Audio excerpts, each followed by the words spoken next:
Friends, welcome to my workplace at Ranaghat, West Bengal, India.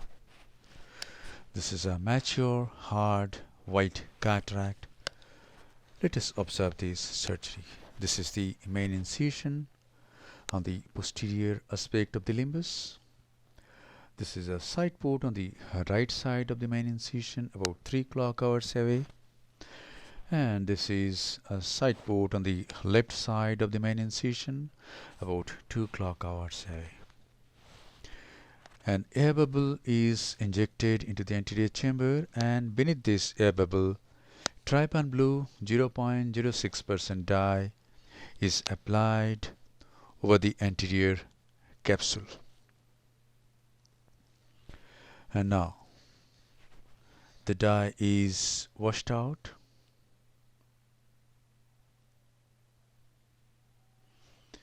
And now 2% hydroxypropyl methyl cellulose is injected into the anterior chamber, and the anterior chamber is filled up with this viscoelastic substance. Now capsulorhexis is to be done. A 26 gauge bent needle is used to incise the capsule and raise the capsular tag. And I find there is no leakage of any fluid, so this is a non-intermittent cataract, and I decide to do rhexis at on-go. I go anti-clockwise, doing the rhexis with the utrata forceps. The anterior lip of the main wound has to be kept lifted up so that leakage of visco becomes minimal. And now hydrodissection is done.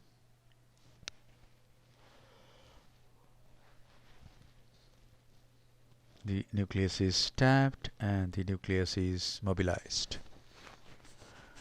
And now visco is again injected, and now the tip of the phaco needle is introduced into the anterior chamber with its bevel towards the lens mass. Here it goes.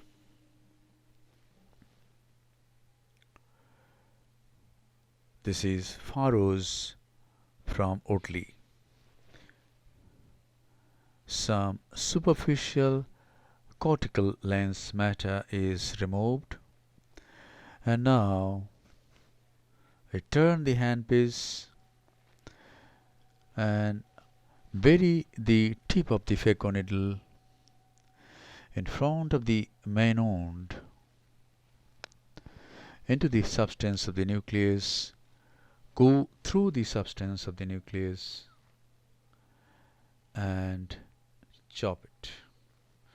I call this technique submarine chop because the tip goes through the substance of the nucleus.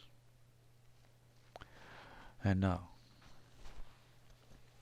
this heminucleus is attempted to divide, but it is not totally separate. They are attached to each other, and this is the other heminucleus. These two fragments are totally free.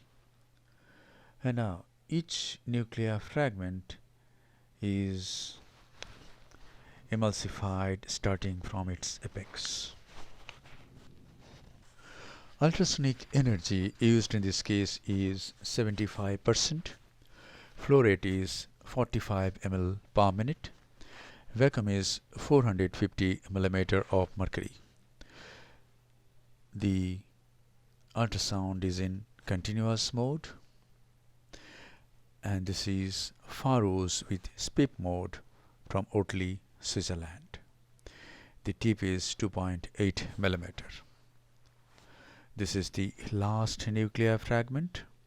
It is divided into two smaller pieces, and the pieces are emulsified and engulfed.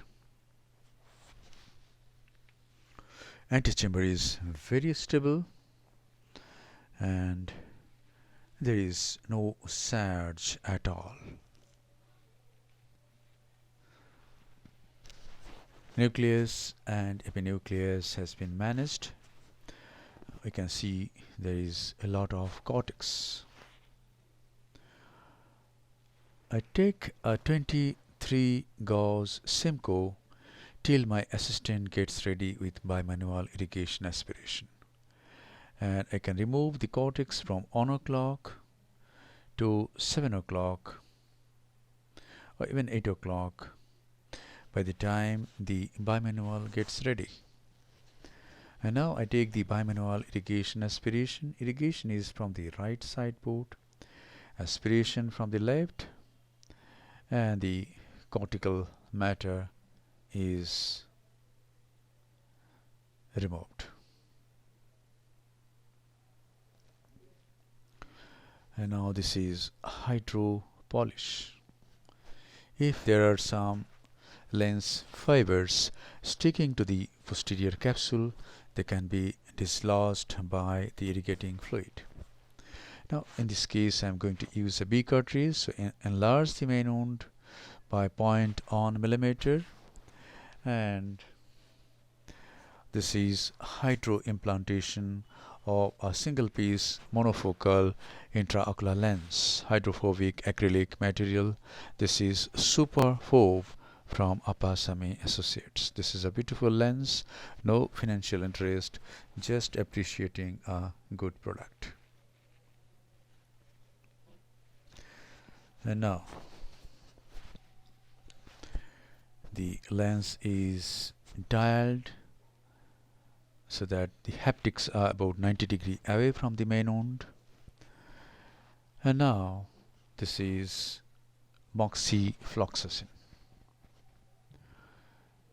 Moxifloxacin has been injected into the anterior chamber.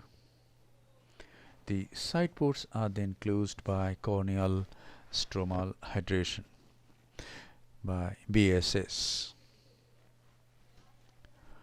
So the side ports are closed. Now we are towards the end of the surgery. This is the final lavage of the anterior chamber.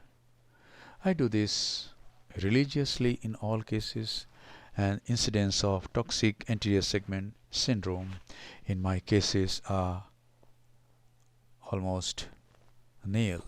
I haven't found a case of TAS in the last 10 years.